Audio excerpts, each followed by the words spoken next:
बच्चों, हम लोग बाजार दर्शन पाठ पढ़ रहे हैं। इसका पहले का हिस्सा मैं आप लोगों को समझा चुकी हूँ।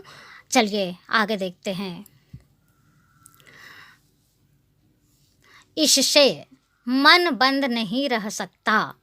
सब इच्छाओं का निरोध कर लोगे, यह झूठ है। और अगर इच्छा निरोध इस तपह का ऐसा ही नकारात्मक अर्थ हो तो वह तप झूठ है। वैसे तप की राह रेगिस्तान को जाती होगी, मोक्ष की राह वह नहीं है। ठाठ देकर मन को बंद कर रखना जड़ता है। लोभ का यह जीतना नहीं है कि जहाँ लोभ होता है यानी मन में, वहाँ नकार हो। यह तो लोभ की ही जीत है और आदमी की हार। देखिए बच्चों, कई मामले में ऐसा दिखाई देता है कि हम बाहर से किसी भी इच्छा का विरोध करते हैं, है ना, और अंदर से उस वस्तु के प्रति लगाव, अटैचमेंट, है ना, बना रहता है। तो ये व्यक्ति की हार है और लालच की जीत है। ठीक है। आँख अपनी फोड़ डाली तब लोभनीय के दर्शन से बचे तो क्या हुआ? ऐसे क्या लोभ मिट जाएगा? और कौन कहता है कि आँख फूटने पर रूप दिखना बंद हो जाएगा? क्या आँख बंद करके ही हम सपने नहीं लेते हैं? और वे सपने क्या चैन भंग नहीं करते हैं? इससे मन को बंद कर डालने की कोशिश तो अच्छी नहीं। देखिए बच्चों, यहाँ पर लेखक स्पष्ट बता रहे हैं कि किसी भी वस्तु के प्रति चाह अंदर से मिटना चाहिए। अंदर में उस किसी भी वस्तु के प्रति तनिक भी इच्छा नहीं होनी चाहिए। ठीक है। अक्सर क्या होता है, अगर कोई व्यक्ति ये सोचे कि मैं अपनी आँख फोड़ लेता हूँ, अगर मैं किसी वस्तु को देखूँगा ही नहीं तो मेरे मन में लालच कैसे आएगा? तो ये बिल्कुल गलत सोच है। क्या हम आँख बंद करके ही सपने नहीं लेते हैं क्या? है ना, सपने देखते हैं तो आँख तो बंद रहता है, परंतु संसार की प्रत्येक वस्तुओं के प्रति सपने में हमारा वही लगाव रहता है जो कि हम जागते हुए अवस्था में रखते हैं। ठीक। तो इन सब कारणों से मन को बंद कर डालने की कोशिश तो अच्छी नहीं है ना। मतलब ज़बरदस्ती मन में किसी प्रकार की चाह नहीं है कहना, ये बात ठीक नहीं है। वह अकारत है। यह तो हठ वाला योग है। शायद हठ ही हठ है, योग नहीं है। देखिए बच्चों, इस बात को, है ना, मन में चाह है और बाहर से नकार रहे हैं, इसको लेखक ने हठ वाला योग कहा है। ठीक। और इसको हठ, जिद ही जिद बताया है, वास्तव में योग नहीं है। इससे मन कृश भले हो जाए और पीला और अशक्त जैसे विद्वान का ज्ञान, वह मुक्त ऐसे नहीं होता। इससे वह व्यापक की जगह संकीर्ण और विराट की जगह क्षुद्र होता है। इसलिए उसका रोम रोम मुनकर बंद तो मन को करना नहीं चाहिए। वह मन पूर्ण कब है? हम में पूर्णता होती तो परमात्मा से अभिन्न हम महाशून्य ही ना होते। अपूर्ण है, इसी से हम हैं। अब देखिए बच्चों, यहाँ पर अगर पूर्ण किसी को कहा है लेखक ने तो सिर्फ परमात्मा को। कोई भी मनुष्य पूर्ण हो ही नहीं सकता। उसके हृदय में, उसके मन में कुछ न कुछ चाहत, कुछ न कुछ इच्छा अवश्य ही बनी रहती है, अंतिम सांसों तक बनी रहती है।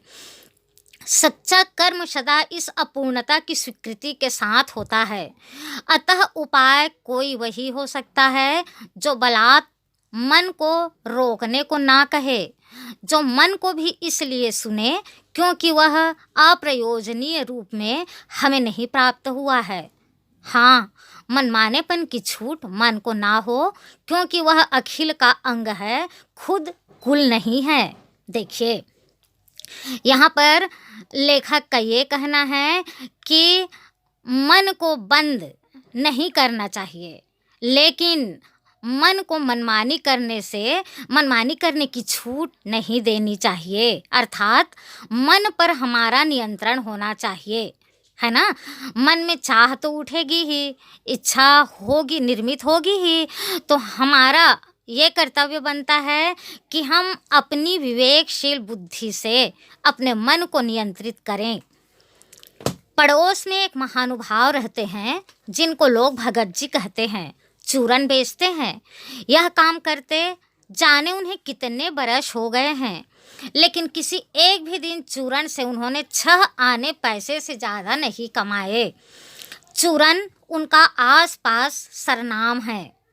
अब देखो बच्चों, एक उदाहरण दे रहे हैं लेखक चूरन वाले भगत जी का, है ना? तो ये चूरन बेचने का काम करते थे, ठीक, लेकिन बहुत ही संतोषी प्रवृत्ति के थे और आसपास के लोगों का सरनेम ही बन गया था, है ना? चूरन वाले भगत जी, और खुद खूब लोकप्रिय हैं। आसपास के पूरे क्षेत्र के लोग उन्हें जानते हैं। कहीं व्यवसाय का गुर पकड़ लेते और उस पर चलते तो आज खुशहाल क्या माला माल होते। अगर वो बिजनेस के रूप में ना अपने चूरन बेचने के काम को अपनाते तो रईसों में उनकी गिनती होती, है ना? पर वह ना उसे थोक देते हैं, ना व्यापारियों को बेचते हैं, पेशगी आर्डर कोई नहीं लेते। बंधे वक्त पर अपनी चूरन की पेटी लेकर घर से बाहर हुए नहीं कि देखते देखते 6 आने की कमाई उनकी हो जाती है। अब ना वो कभी 10 साल से लेखक उनको जान रहे थे, देख रहे थे, ठीक, और ना उनका चूरन हाथों हाथ बिक जाता था, ठीक, 10 मिनट ही लगता रहा होगा और उनका पूरा 6 आने पैसे उनके पास आ जाते थे। लोग उनका चूरन लेने को उत्सुक जो रहते हैं, चूरन से भी अधिक शायद वह भगत जी के प्रति अपनी सद्भावना का देने को उत्सुक रहते हैं। अब देखो, बहुत सद्गुणी व्यक्ति थे, है ना? लोगों के मन में ना उनसे मिलने की चाह बनी रहती थी। कभी ऐसा नहीं हुआ है कि कोई उन्हें 25वां पैसा भी दे सके। अगर कोई सद्भावनावश उन्हें अधिक पैसा देने का प्रयास करते तो वो बिल्कुल नहीं लेते थे, इनकार कर देते थे। कभी चूरन में लापरवाही नहीं हुई है और कभी रोग होता भी मैंने उन्हें नहीं देखा है। 10 वर्षों में लेखक ने कभी भी भगत जी को बीमार होते नहीं देखा, है ना? हमेशा प्रसन्नचित्त और स्वस्थ रहते थे, ठीक, और लोगों के चहेते थे। लोगों के मन में ये चाहत बनी रहती थी कि कम से कम चूरन लेने के बहाने हम उसके पास थोड़ा 10 मिनट टाइम दें, उनके पास रहें। और तो नहीं, लेकिन इतना मुझे निश्चय मालूम होता है कि इन चूरन वाले भगत जी पर बाजार का जादू नहीं चल सकता। अब देखिए बच्चों, ये चूरन वाले भगत जी ना इतने संतोषी प्रवृत्ति के थे, है ना? इनमें तनिक भी, बिल्कुल भी संग्रह की कोई इच्छा नहीं थी, ठीक। और लेखक बोलते हैं कि ऐसे ही व्यक्ति पर बाजार का जादू कभी नहीं चल सकता। कहीं आप भूल ना कर बैठिएगा, इन पंक्तियों को लिखने वाला मैं चूरन नहीं बेचता हूँ, जी नहीं। ऐसी हल्की बात भी ना सोचिएगा। यह समझिएगा कि लेख के किसी भी मान्य पाठक से उस चूरन वाले को श्रेष्ठ बताने की मैं हिम्मत कर सकता हूँ। जाने क्या उस भोले आदमी को अक्षर ज्ञान तक भी है या नहीं, और बड़ी बातें तो उसे मालूम क्या होगी। और हम आप ना जाने कितनी बड़ी बड़ी बातें जानते हैं। इससे यह तो हो सकता है कि वह चूरन वाला भगत हम लोगों के सामने एकदम नाचीज आदमी हो। अब देखिए बच्चों, जो भगत जी थे ना, वो ज़्यादा पढ़े लिखे नहीं थे, निरक्षर थे, ठीक। लेकिन लेखक का कहना है कि जितने अपने आप को विद्वान समझते हैं, हम आप लेखक स्वयं को भी शामिल कर रहे हैं उसमें, उनके सामने हम बिल्कुल छोटे हैं। आप पाठकों की विद्वान श्रेणी का सदस्य होकर भी मैं यह स्वीकार नहीं करना चाहता हूँ कि उस अपदार्थ प्राणी को वह प्राप्त है जो हम में से बहुत कम को शायद प्राप्त है। अब देखिए, अब संसार को देखते हैं ना, सबके मन में कितना लालच है।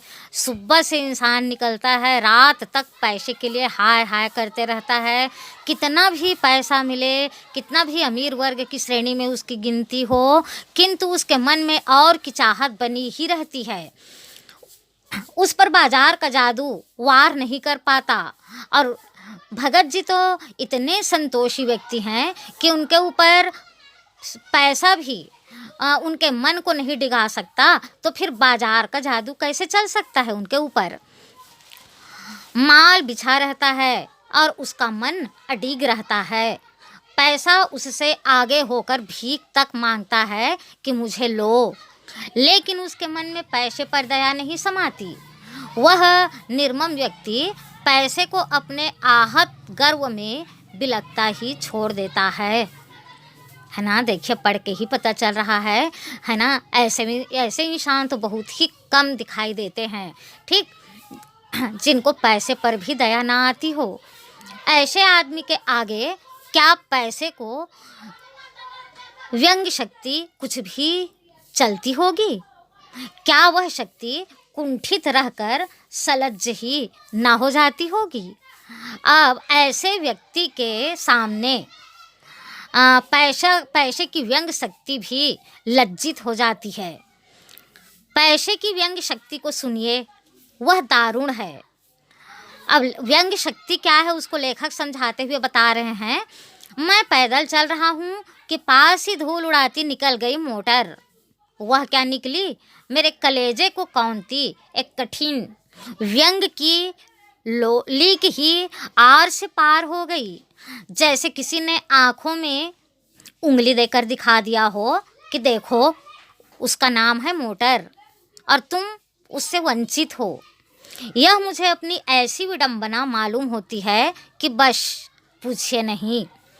मैं सोचने को हो आता हूँ कि हाय, ये ही माँ बाप रह गए थे जिनके यहाँ मैं जन्म लेने को था। क्यों ना मैं मोटर वालों के यहाँ हुआ। उस व्यंग में इतनी शक्ति है कि जरा में मुझे अपने सगों के प्रति कृतज्ञ कर सकती है। अब देखिए, एक मोटर है ना, हम पैदल जा रहे हैं, अब एक मोटर हमारे सामने से निकली, ठीक। अब उसको देखते ही, जैसे ही हमारी नज़र उस कार पर पड़ी, उस मोटर पर पड़ी, हमारे मन में तुरंत एक हीन भावना आती है कि अरे मैं भी कैसे, किस मम्मी पापा के यहाँ जन्म लिया हूँ जिसके यहाँ एक कार तक नहीं है, मुझे हर जगह पैदल आना जाना पड़ता है ना। पैसे की व्यंग शक्ति जैसे ही काम की, वैसे ही हम अपने सगों के प्रति है ना, अपने मम्मी पापा के प्रति जो हमारे लिए सब कुछ करते चले आए हैं, उनके लिए हमारे मन में एक अजीब भावना जन्म ले लेती है ना। ये है पैसे की व्यंग शक्ति का कमाल। लेकिन क्या लोक वैभव की वह व्यंग शक्ति उस चूरण वाले अकिंचितकर मनुष्य के आगे चूर चूर होकर ही नहीं रह जाती? चूर चूर क्यों कहो, पानी पानी। लेकिन हमारे जो चूरण वाले भगत जी हैं, उनके सामने व्यंग शक्ति कुछ भी काम नहीं कर सकती। वो तो अपने में इतने मस्त रहते हैं, इतने लीन रहते हैं कि देख के भी, मोटर कार देख के भी उनके मन में कोई भावना नहीं आती। अंदर से वो बिल्कुल पूर्ण हैं, अपने आप में खुश हैं, है ना। तो ना, ये जो लोक वैभव है, जो व्यंग शक्ति है, उसके सामने उसका अभिमान चूर चूर हो जाता है ना। पैसा भी लज्जित हो के रह जाता है। तो वह क्या बल है जो इस तीखे व्यंग के आगे ही अजेय ही नहीं रहता, बल्कि मानो उस व्यंग की क्रूरता को ही पिघला देता है। अब देखिए बच्चों, हम उस पैसे की व्यंग शक्ति के कारण आहत हो जाते हैं, अपने ही सगों के प्रति गलत विचार ले आते हैं, ठीक। लेकिन भगत जी वैसे ही प्रसन्नचित्त रहते हैं, है ना। तो एक प्रश्न उठता है हमारे मन में कि ऐसा क्या बल है जहाँ पर वो तीखा व्यंग भी है ना, मतलब शर्म से पानी पानी हो जाता है। उस बल को नाम जो दो, पर वह निश्चय उस तल की वस्तु नहीं है जहाँ पर संसारी वैभव फलता फूलता है। ठीक, अब वो उस बल को आप जो भी कहो, लेकिन इतना तो अवश्य है कि वो संसारी वैभव से बिल्कुल अलग है।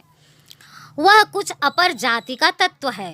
लोग स्पिरिचुअल कहते हैं, आत्मिक, धार्मिक, नैतिक कहते हैं। अलग अलग नाम से लोग जानते हैं उस बल को। कोई आत्मिक बल कहता है, कोई धार्मिक बल कहता है। मुझे योग्यता नहीं कि मैं उन शब्दों में अंतर देखूं और प्रतिपादन करूं। मुझे शब्द से सरोकार नहीं। अब बच्चों, यहाँ पर लेखक ये शब्दों में उलझना नहीं चाहते। मैं विद्वान नहीं कि शब्दों पर अटकूं, लेकिन इतना तो है कि जहाँ तृष्णा है, बटोर रखने की स्पृहा है, वहाँ उस बल का बीज नहीं है।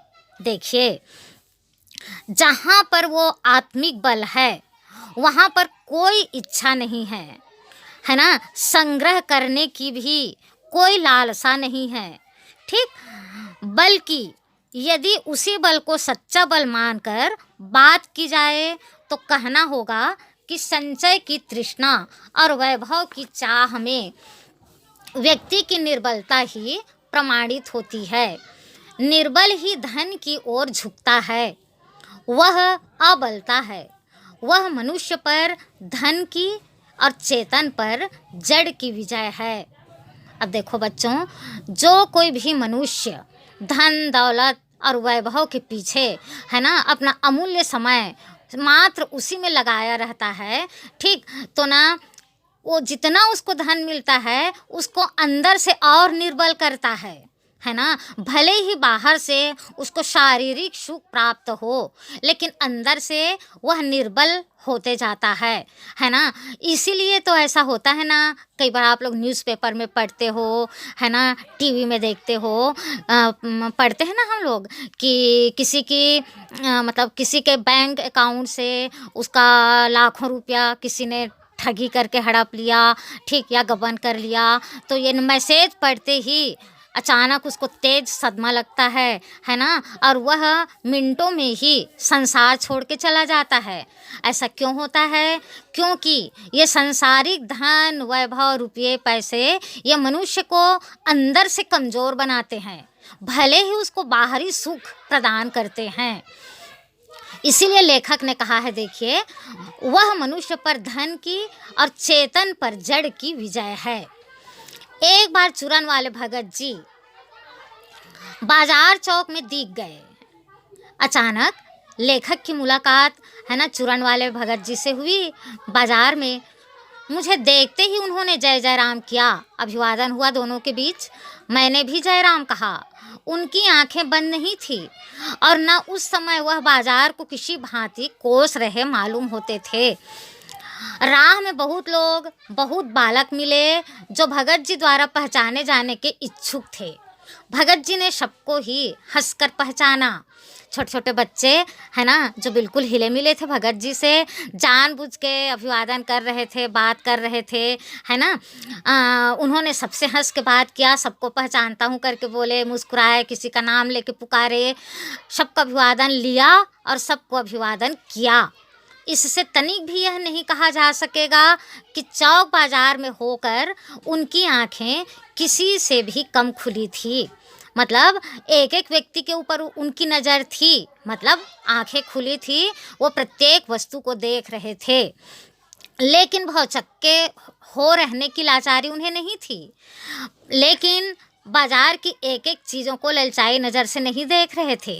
व्यवहार में पशोपेश उन्हें नहीं था और खोए से खड़े नहीं वह रह जाते थे। भांति भांति के बढ़िया माल से चौक भरा पड़ा है। उन सब के प्रति अप्रीति इस भगत के मन में नहीं है। पूरा दुकान सजा है, एक से एक बढ़िया बढ़िया चीज़ें टंगी हुई हैं, है ना। और ऐसी बात नहीं कि भगत जी के मन में वो सब वस्तुओं के प्रति कोई आकर्षण का भाव नहीं है, लगाव नहीं है, प्रीति है, ऐसी बात नहीं है। बिल्कुल प्रशंसा भरी दृष्टि से देख रहे हैं, लेकिन मन में किसी प्रकार की चाह नहीं है। जैसे उस समूचे माल के प्रति भी उनके मन में आशीर्वाद हो सकता है, बल्कि मन से वो बहुत खुश थे, है ना, वो सोच रहे थे कि ये इतनी अच्छी अच्छी वस्तुएं हैं, ज़रूर किसी के काम की होंगी, और जिनके काम की होगी वो इन वस्तुओं को खरीद के ले जाएंगे तो कितने खुश होंगे। राह में बड़े बड़े फैंसी स्टोर पड़ते हैं, पर पड़े रह जाते हैं, कहीं भगत नहीं रुकते। रुकते हैं तो एक छोटी पंसारी की दुकान पर रुकते हैं। वहाँ दो चार अपने काम की चीज ली और चले आते हैं। देखिए बच्चों, है ना, भगत जी की नज़र कहाँ पर है? अपने लक्ष्य पर। ठीक, जहाँ उनको अपने काम की वस्तुएं खरीदनी हैं, बस वो वहीं पर लगातार सब चीज़ों को प्रशंसा भरी दृष्टि से देखते हुए आगे बढ़ते चले जाते हैं। बाजार से हट पूर्वक विमुखता उनमें नहीं है। लेकिन अगर उन्हें जीरा और काला नमक चाहिए तो सारे चौक बाजार की सत्ता उनके लिए तभी तक उपयोगी है जब तक वहाँ जीरा मिलता है। ज़रूरत भर जीरा वहाँ से ले लिया कि फिर सारा चौक उनके लिए आसानी से नहीं के बराबर हो जाता है। वह जानते हैं कि जो उन्हें चाहिए वह है जीरा नमक। बस इस निश्चित प्रतीति के बल पर शेष सब चांदनी चौक का आमंत्रण उन पर व्यर्थ होकर बिखरा रहता है। ये चमक दमक की वस्तुएं, ये जादुई आकर्षण उनको अपने मतलब फंदे में नहीं बांध सकता। चौक की चांदनी दाएं बाएं भूखी की भूखी फैली रह जाती है, क्योंकि भगत जी को जीरा चाहिए, वह तो कोने वाली पंसारी की दुकान से मिल जाता है और वहाँ से सहज भाव में ले लिया गया है। इसके आगे आसपास अगर चांदनी बिछी रहती है तो बड़ी खुशी से बिछी रहे। भगत जी से बेचारी का कल्याण ही चाहते हैं। मतलब उनको अपनी आवश्यकता की वस्तुएं मिल गई और वो प्रसन्न चीज़ से सभी चीज़ों को देखते हुए आगे बढ़ते हैं, लेकिन बाजार के जादुई आकर्षण में नहीं फंसते। यहाँ मुझे ज्ञात होता है कि बाजार को सार्थकता भी वही मनुष्य देता है जो जानता है कि वह क्या चाहता है। देखो, है ना, हम बाजार को सार्थकता तभी प्रदान कर सकते हैं जब हमारी नज़र सिर्फ अपनी आवश्यकता की वस्तु पर रहे, और जो नहीं जानते कि वे क्या चाहते हैं, अपनी परचेजिंग पावर के गर्व में अपने पैसे से केवल एक विनाशक शक्ति, शैतानी शक्ति, व्यंग की शक्ति ही बाजार को देते हैं। अब देखो बच्चों, जो दिखावे के लिए, अपने परचेजिंग पावर को शो करने के लिए, है ना, बेवजह चीज़ें बाजार से खरीदते हैं, वो सिर्फ एक विनाशक शक्ति या शैतानी शक्ति या व्यंग की शक्ति ही बाजार को देते हैं, सार्थकता नहीं देते।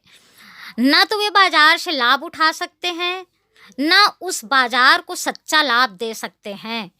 वे लोग बाजार का बाजारूपन बढ़ाते हैं, जिसका मतलब है कि कपट बढ़ाते हैं। कपट की बढ़ती का अर्थ परस्पर में सद्भाव की घटी। अब देखो, ऐसे व्यक्ति बाजारूपन बढ़ाते हैं, है ना, और बाजारूपन बढ़ने से कपट बढ़ता है, सद्भावना घटती है। इस सद्भाव के हाश पर आदमी आपस में भाई भाई और सुहृद और पड़ोसी फिर रह ही नहीं जाते हैं और आपस में कोरे ग्राहक और बेचक की तरह व्यवहार करते हैं, मानो दोनों एक दूसरे को ठगने की घात में हों। मतलब सीधा सीधा ग्राहक और व्यापारी के मन में एक दूसरे को नुकसान पहुंचाने की भावना आती है ना। दोनों एक दूसरे को ठगना चाहते हैं और अपना स्वार्थ सिद्ध करना चाहते हैं। एक की हानि में दूसरे का अपना लाभ दिखता है और यह बाजार का बल्कि इतिहास का सत्य माना जाता है। ऐसे बाजार को बीच में लेकर लोगों में आवश्यकताओं का आदान प्रदान नहीं होता, बल्कि शोषण होने लगता है। तब कपट सफल होता है, निष्कपट शिकार होता है। ऐसे बाजार मानवता के लिए विडंबना है और जो ऐसे बाजार का पोषण करता है, जो उसका शास्त्र बना हुआ है, वह अर्थशास्त्र सरासर औंधा है, वह मायावी शास्त्र है, वह अर्थशास्त्र अनीति शास्त्र है। मतलब यदि हम बाजार के चमक दमक में फंस कर फिजूल की वस्तुएं खरीदते हैं, तो हम कपट को बढ़ावा देते हैं और बाजारूपन बढ़ाते हैं। फिर यह अर्थशास्त्र अनीति शास्त्र बन जाता है बच्चों, जो किसी के हित में नहीं रहता, न हमारे हित में, न ग्राहक के हित में, न व्यापारी के हित में, और न हमारे देश के हित में। ठीक है, तो हम इस पाठ से कितनी अच्छी हमको जानकारी मिली कि हम बाजार जाकर अपनी आवश्यकता की वस्तुएं खरीद कर एक आदर्श नागरिक की भूमिका बखूबी निभा सकते हैं। और इसके साथ साथ ना बच्चों, बहुत अच्छी सीख इस पाठ से ये मिली है कि मनुष्य के मन में धन संग्रह करने की जो प्रवृत्ति है, वो स्वयं उसी के लिए घातक है।